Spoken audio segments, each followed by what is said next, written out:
Good evening. We're so excited. This is the first, not time that the mayor's done the State of the City, but certainly the first time that it's been a true community event. And so you always think, geez, if we get a half a dozen people, this is going to be a real success. And so when you drive up and see the parking lot and then you walk in and the folks in the chair, nobody delivers better Broomfield's past, current, and future state better than Mayor Castroitta. I'm on my 8th council, and I can honestly say that firing on all cylinders really does take a team. And alignment doesn't mean agreement, but it means all going in the same direction. It's remarkable what you can accomplish when we're able to do that together. With that, it is my pleasure and honor to introduce Broomfield's Mayor Castroitta. I couldn't do it without you. Thank you. And we could not do it without our city and county manager, Jennifer Hoffman. So let's give her a round of applause.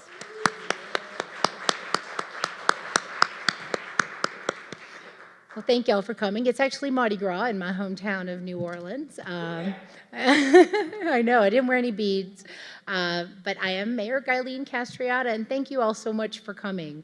I'm excited to present the 2025 Broomfield State of the City and County. Before we start, I'd like to recognize my council colleagues in attendance because we are a team and we don't do anything alone. So I know if you'd stand up, I think I saw Mayor Pro Tem Schaaf here. Devin Schaaf. And moving on from, we'll start with Ward 1, Council Member from Ward 1, Kenny Nguyen. And then we have Council Member Jean Lim from Ward 3. And Council Member Bruce Leslie from Ward 4. Did I forget anyone? Oh, and Todd Cohen from my own ward, Ward 5. Thank you. That's why I asked. I do want to thank our city and county manager, Jennifer Hoffman, our economist, Jeff Romine, and the entire team that works hard for our community throughout the year to keep our operations functioning seamlessly and delivering the high level of services that our community has come to expect. Now it is my pleasure to showcase a few highlights of a very productive 2024 and a glimpse into 2025. I'm proud to report that Broomfield continues to build on a solid foundation economically and as a community. Year after year, our strategic approach continues to solidify a financial and sustainable future in 2025 and beyond. The last several years have brought many successes and challenges, and as your mayor, I remain resolute about continuing the disciplined approach of balancing intentional development while focusing on maintaining what we already have. Next slide, please. The successes include many accolades and recognition of what a thriving, evolving, and inclusive community represents. From being ranked the #1 livable community in Colorado and 6th in the nation, to being named the 4th healthiest community, and rounding that out, Broomfield was awarded the prestigious Eddie Award for Large Community of the Year by the Economic Development Council of Colorado. As I said to them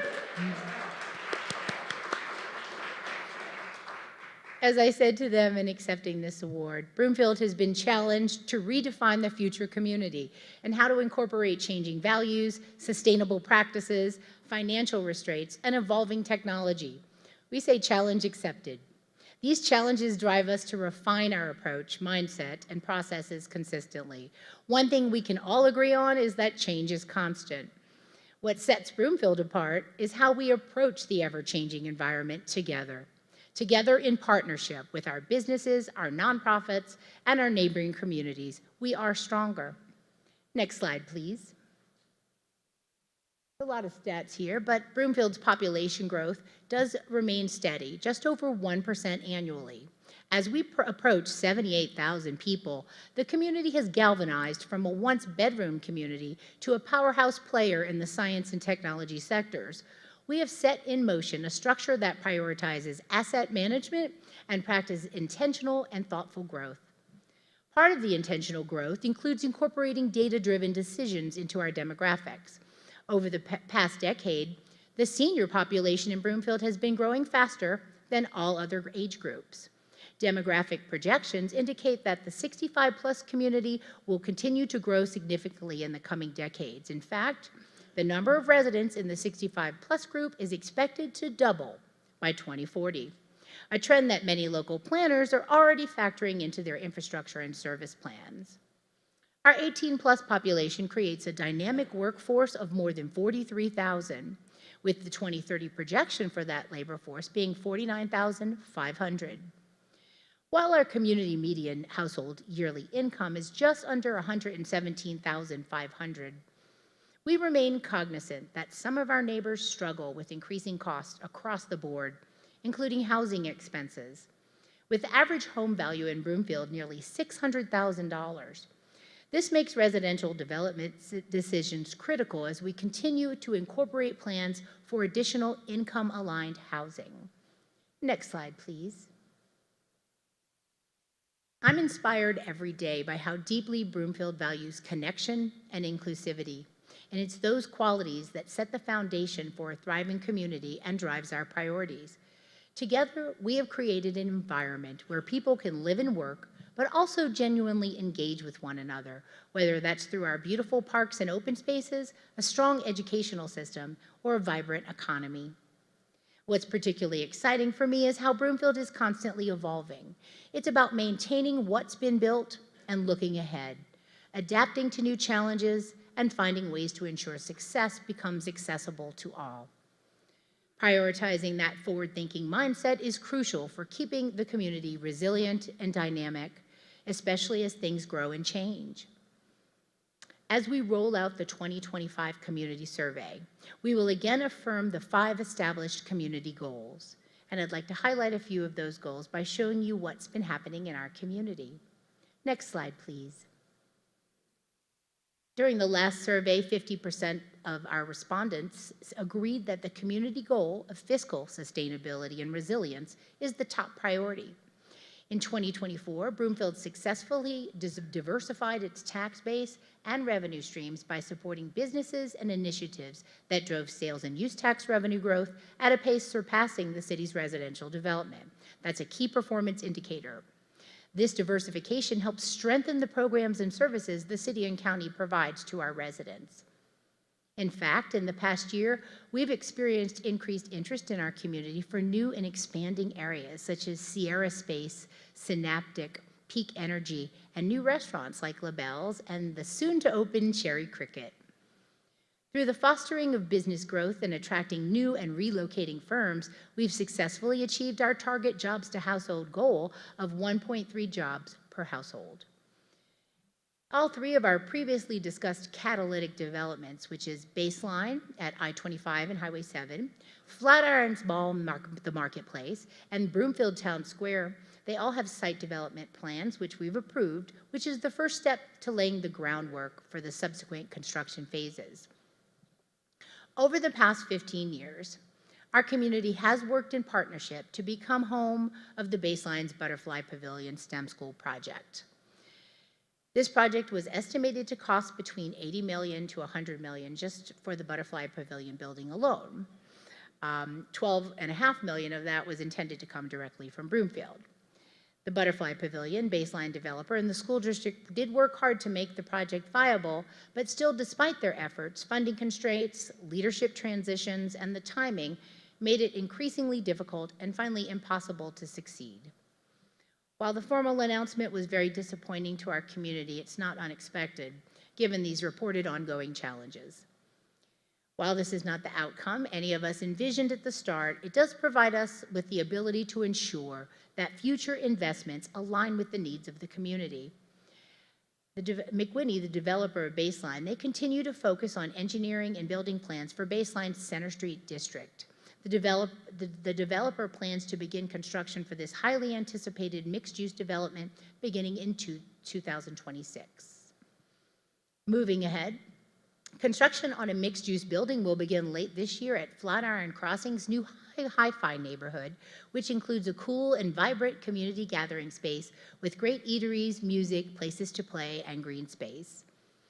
The developer of the Broomfield Town Square came before City Council for the formation of the Business Improvement District, or BID, and they'll be returning on March 25th for the final approval of the bid and seeking approval to establish an urban renewal area, or URA.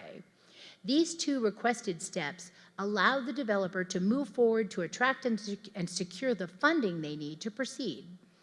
At the March 25th meeting, the developer is expected to provide us with an updated construction timeline, so stay tuned and watch this space. Talk about movement. You may have also noticed that demolition is nearly completed on the former event center. It's ahead of schedule, which is a miracle. Keeping the momentum going, our staff issued the request for a proposal to national developers in February, and submissions are due on May 5th. We're all eagerly anticipating what comes next. The objective is to obtain a vibrant mixed-use development comprising retail and restaurants, innovative workspaces, a market, and a mix of residential uses. We're seeking a development that will continue to build on the energy of the existing transit-oriented community, a live, work, walk, shop, and entertainment vibe. And those existing businesses need to be activated now that the event center is gone. I could spend a lot of time on fiscal sustainability, but I'll keep moving by concluding this slide and highlighting how monumental the achievement of increasing our bond rating has been for Broomfield. The last 5 years, we have been focused on increasing our reserve, balancing commercial and residential development, and paying off existing debt, which strengthened and increased our bond rating in all categories: enterprise funds, water sewer, and general fund. Most recently, this work has resulted in a lowered interest rate savings for the recently issued Bora bonds related to the former event center, a total savings of $1.5 million. This is our third bond rating upgrade over the past year, and our bond finance advisor has informed us that Broomfield's rating is expected to be moved to a AA+ for future sales and use tax revenue bonds. If you don't know what that means, it means we have excellent credit. We pay our bills and spend wisely, which allows for interest rates for additional bonds to be lower. And ultimately, we're going to pay less for our much needed and long overdue new police building. So well done, y'all. Next slide, please. Broomfield continues to seek initiatives and programs to reduce its carbon footprint actively. The City Council voted last October to implement the first residential waste services program in Broomfield. Service for Broomfield residents will begin in late March, if you haven't heard, and we look forward to realizing the benefits of fewer trash trucks on the road, increasing recycling, and consistent pricing for our residents.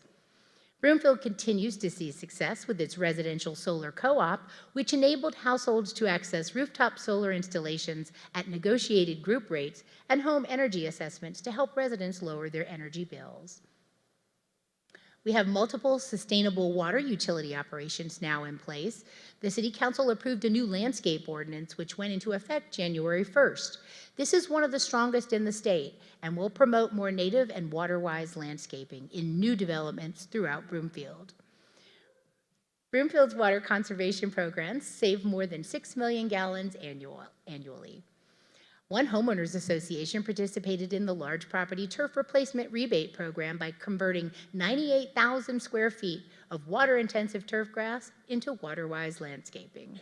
We had 48 residential lawns removed, equaling more than 27,000 square feet of turf replaced with water-wise landscaping. And our Slow the Flow sprinkler evaluations saw a 58% increase in participation from 2023, including 3 HOAs and 127 residential properties. The Public Works Fleet Division continues to drive toward fleet electrification. In 2024, staff completed an electric vehicle action plan to guide strategic business and policy decisions regarding fleet electrification, charging infrastructure deployment, and internal policy. Next slide, please. Getting a little dry. In the area of transportation planning, staff continues to look for ways to optimize the capacity of the multimodal transportation system. All land development proposals are reviewed to ensure accessibility and multimodal connectivity to those plans. The industrial lane bikeway from Commerce to Sheps Crossing has added nearly 1 mile of new capacity for people walking and bicycling. And we had 3 new bike and ride shelters open to the public, including 1 at US 36 in Broomfield, 2 at the US 36 and Flatiron Station, meaning we have 4 locations now in operation in Broomfield. And we had key items completed in 2024 to develop transportation alternatives to provide travel choices and mobility for people of all ages and abilities. Broomfield offers the Zero Fare Flex Ride option, a curb-to-curb neighborhood bus to connect residents, employees, and visitors to other RTD bus or train services. It's free, and we've seen a 26% increase in Flex Ride services in Broomfield. More than 10 miles of on-street bikeway improvements are planned for implementation this year and next, including adding new bike lanes, shared lane markings, green conflict markings, and widening existing bike lanes. Next slide, please. Historically, Broomfield residents have rated the overall quality of the city and county services as excellent or good, which ranks Broomfield in the much higher category of national and Front Range benchmarks. And we're checking in with residents now with the 2025 survey, which launched last week. So it's a random sample, so some people will be sent a link, but you can go to our website and request a copy of the survey if you would like to take it.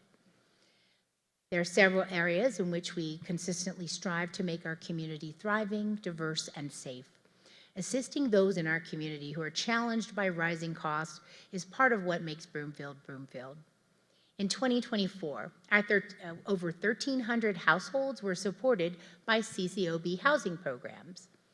With the increase in property taxes in 2023 valuations, the partial property tax refund program enabled over 850 households of older adults, veterans, and people with disabilities to age in place. Other programs, including the home repair program administered through our partners, Brothers Redevelopment, they assisted in the preservation of over 15 mobile homes and single-family homes by making safety-related repairs so the owners could continue to live in a quality and healthy home. Colorado Legal Services provided eviction prevention, helping tenants understand their lease contracts and assisted with disputes between tenants and property owners or managers. And most recently, the Down Payment Assistance Program was launched in the fourth quarter of 2024. They closed the year with 2 new first-time homeowners, with 4 more on the way in early 2025. And lastly, Broomfield City Council approved 2 new income-aligned housing developments that will bring 193 affordable units in the near future. The Severe Weather Activation Program continues to provide resources for those experiencing unsheltered homelessness during cold weather. Last season, our Cold Weather Voucher Program, also known as SWAP, supported 160 residents, and 16 were permanently housed through these efforts.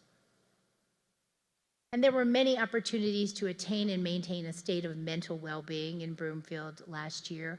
We distributed over 900 life-saving Narcan kits and opioid overdose reversal medication. Numerous community members have been trained on behavioral health topics ranging from mental health and wellness to the evidence-based mental health first aid curriculum. We distributed $50,000 in grant funds to schools and nonprofits to support extracurricular activities for youth. And we provided in-depth support through care coordination.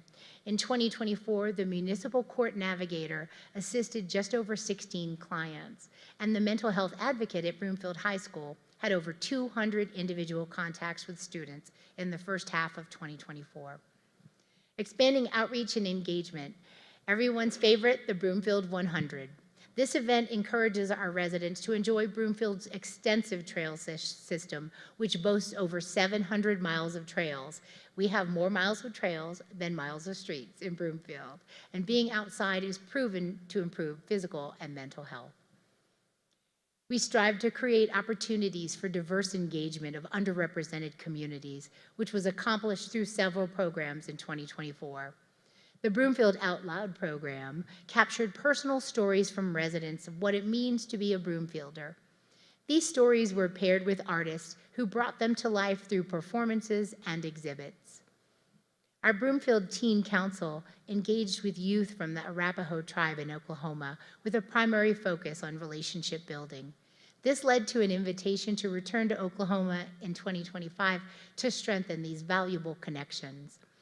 Council also just approved a new sister city agreement with the Cheyenne and Arapaho tribes, and we'll be having the formal signing of that agreement at the Denver powwow later this month.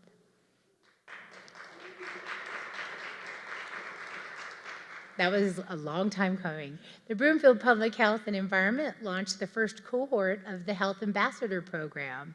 An ambassador represents communities who may have difficulty accessing resources or services, and they bring their unique perspectives, experiences, and ideas to public health to determine strategies and activities to help improve public health. Our emergency management staff continues to develop program priorities and resource allocation for emergency and disaster planning and response. To assist the community in these incidents, the team will continue to use the emergency preparedness web section on broomfield.org. It'll include publishing monthly emergency preparedness highlights to help our residents be prepared for many types of situations, weather, emergency events. Next slide, please. This is a lot coming up. The Broomfield Police Department engages with the community every day to improve public safety. In 2024, the police department launched the Broomfield Co-Responder Program, bringing 3 clinicians and a supervisor in-house rather than contracting externally in previous years. Since implementing this internal team, Broomfield Police have been able to respond to significantly more calls with consistently positive outcomes. The police department recently concluded a community-wide listening tour to understand what the department's doing well, how it can be improved, and how community members want to engage with our police. The engagement consisted of 3 parts: an online community survey, in-person community listening sessions, and a business feedback forum. In total, the BPD conducted 8 community listening sessions with both the general public and specific audiences, such as teens, Spanish speakers, and detention center inmates. The BPD will be reviewing the feedback collected and identifying next steps to strengthen engagement with the community. A final report will be released later this year. Next slide, please. This is a busy little chart, but being at the bottom of this chart is a good thing. The Broomfield Police Department has maintained a lower crime rate per population than other metro area agencies. They've added a specialized crime analyst position and created a special enforcement team, also known as the SET team. It's an internal collaborative data team to identify and proactively target specific crime areas. I know they're hard to see, so I'll share some of the information. Fewer motor vehicles are being stolen, and catalytic converter thefts have drastically decreased. Through a partnership with the Colorado Auto Theft Prevention Authority, steering wheel locks and catalytic converter etching kits were handed out to residents free of charge. Additionally, the police department worked with Kia to host a national event for residents whose vehicles needed upgraded security systems. In 2024, there was a 30% decrease in motor vehicle theft as compared to 2023. At National Night Out, Brouhaha, Broomfield Days, and other community events, officers and detectives shared tips and information on theft prevention. In 2024, the PD participated in over 215 community events. So overall, violent crime remains very low in Broomfield, and we remain one of the lowest violent crime rates per capita. It's a very safe place to work, live, and play. Next slide, please.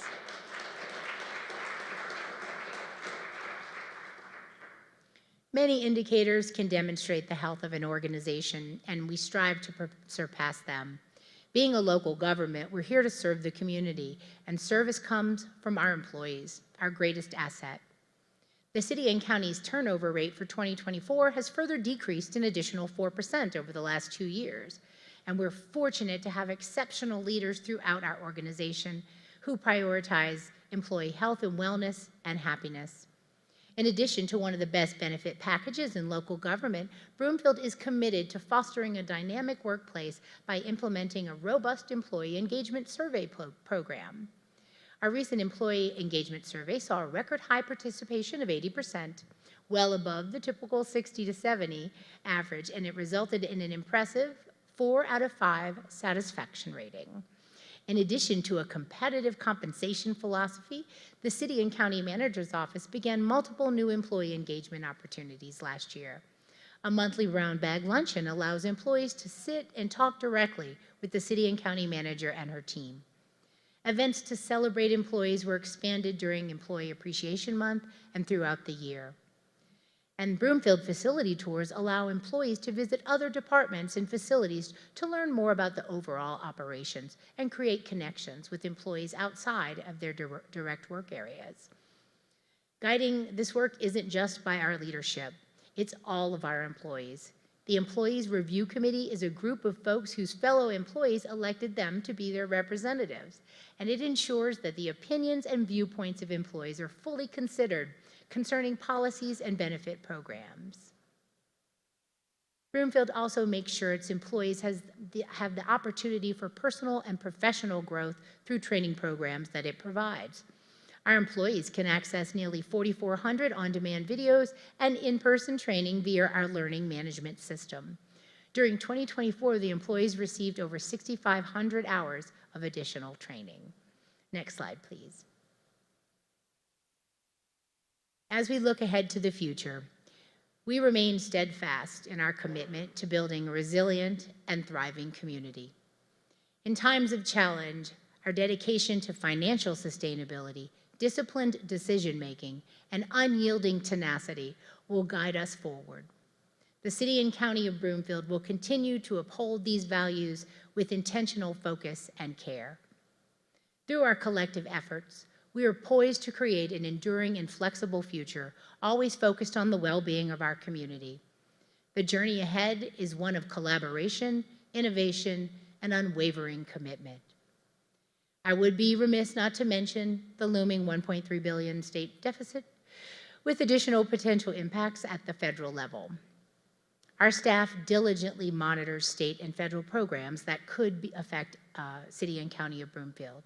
Notably, we have received notice that some school district funding, some school districts are facing declining enrollment and may experience budget reductions of up to 25%, which for Adams 12 would amount to a cut of just over $13 million. We must move forward with determination, kindness, and resolve as we navigate these uncertain times.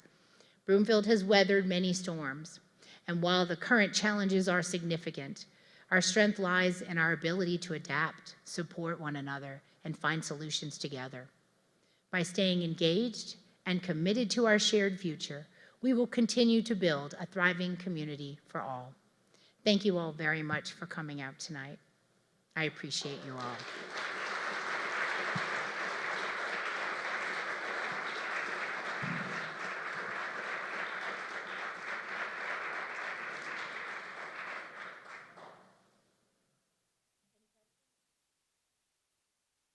Any questions? I'm going to hand you the. Turn this off.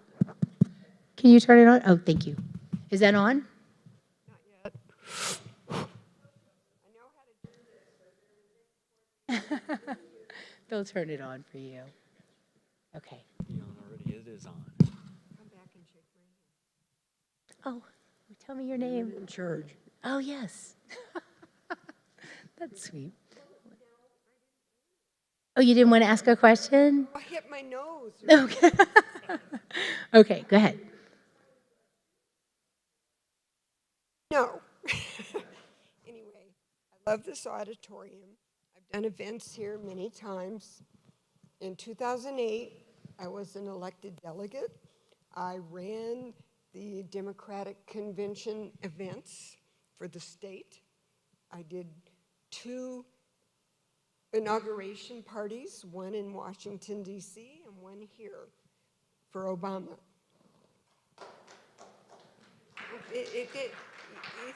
Thank you. But it was a lot of work, and it cost me a lot of money and time.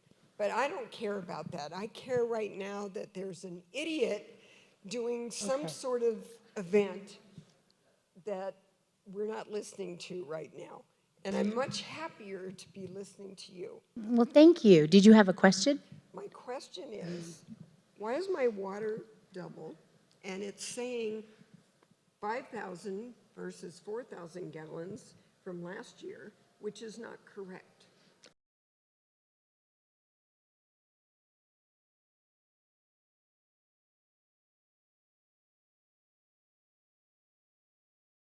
I'm glad you brought that up. I'm getting a lot of questions about that, and it seems that there's a lot of folks that haven't really been following what happened last year. So I'll go ahead and attempt to explain.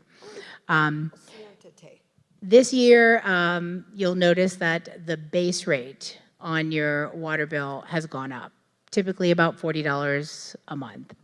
The base rate had not been raised in a long time. And after we did a forensic analysis of the state of our water and sewer enterprise, the fact that we haven't been charging that much for water has come to catch up with us. We did have the cheapest water around. When I first got elected to City Council in 2017, that was a bragging point. Our water is so cheap, we don't have to raise rates. They might raise them 1 or 2%. And I'm wondering, how do you manage that? How is that enough? Well, it wasn't. It wasn't enough. And once the onion was peeled back, is the term we use, we discovered that there wasn't enough to keep it solvent. Water funds are an enterprise, so they can only be funded through your use fees, your fees. So it can't come from the general fund. It can't come from any other source. So the only way to keep your water and sewer enterprises going is to charge more. We went to a tiered rate structure last year, but that wasn't enough. When it came time to plan for future water storage up north, wastewater treatment facility, now that we're maxing out to this population size, the reserve wasn't there to get any financing to start these projects. The only way we could do it is to bring our water rates up to a level comparable to other cities. And we're right there now. We're about the same as every other city. Before, we weren't even charging enough to pay for it, especially the reuse water. So we had to make some corrections, and I know this is a big hit for a lot of folks. So we set up a utility assistance program for folks that are in the 100% average median income income bracket. Our average median income is 117, as I told you, so you can apply for utility rate assistance through our website, and that started January 1st. So if you're struggling, we have a solution to help you. Does that help with that water? Yes. Per household. Mm-hmm. Yes.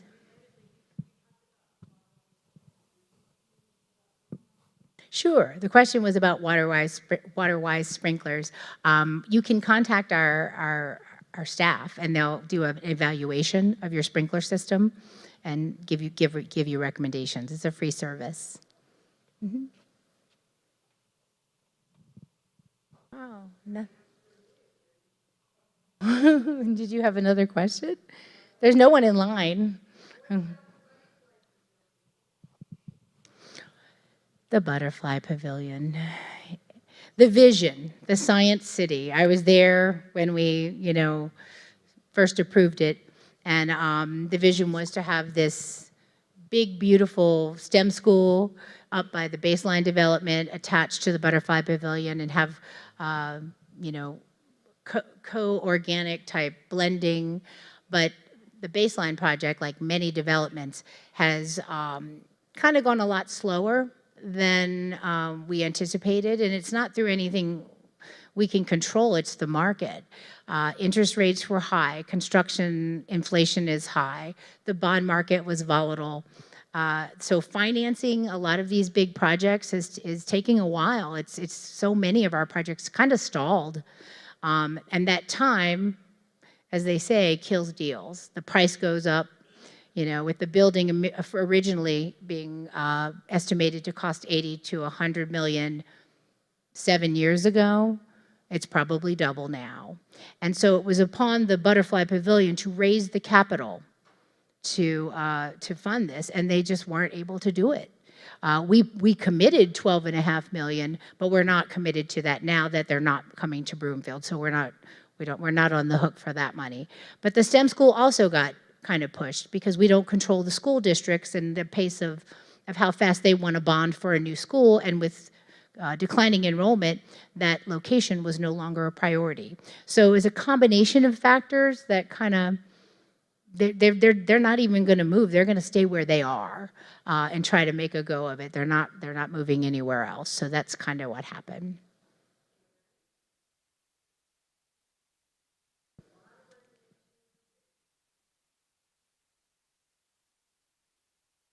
The first bank center never paid for itself.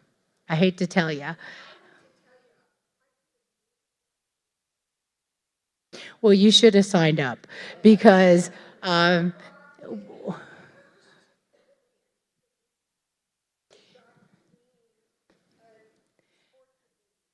I'm going to tell you what led to its demise, because I know.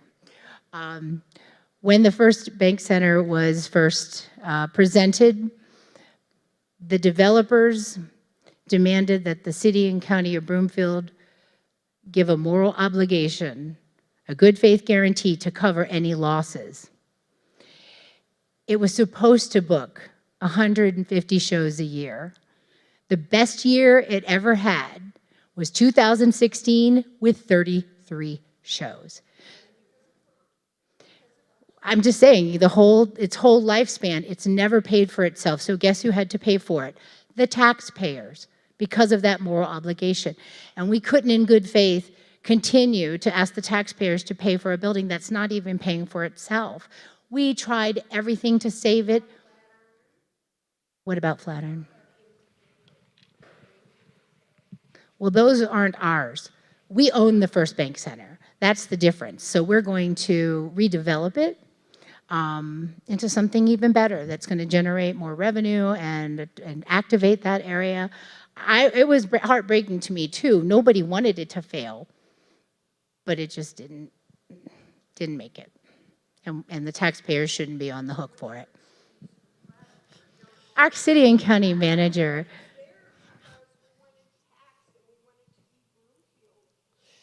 But go ahead, Jennifer. Jennifer Hoffman. Yes. I'm doing my best, but she's actually running the place.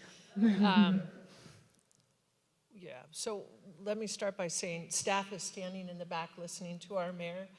There isn't another mayor that would be able to field these questions, that would know so intimately, so let's give the mayor, I mean, seriously.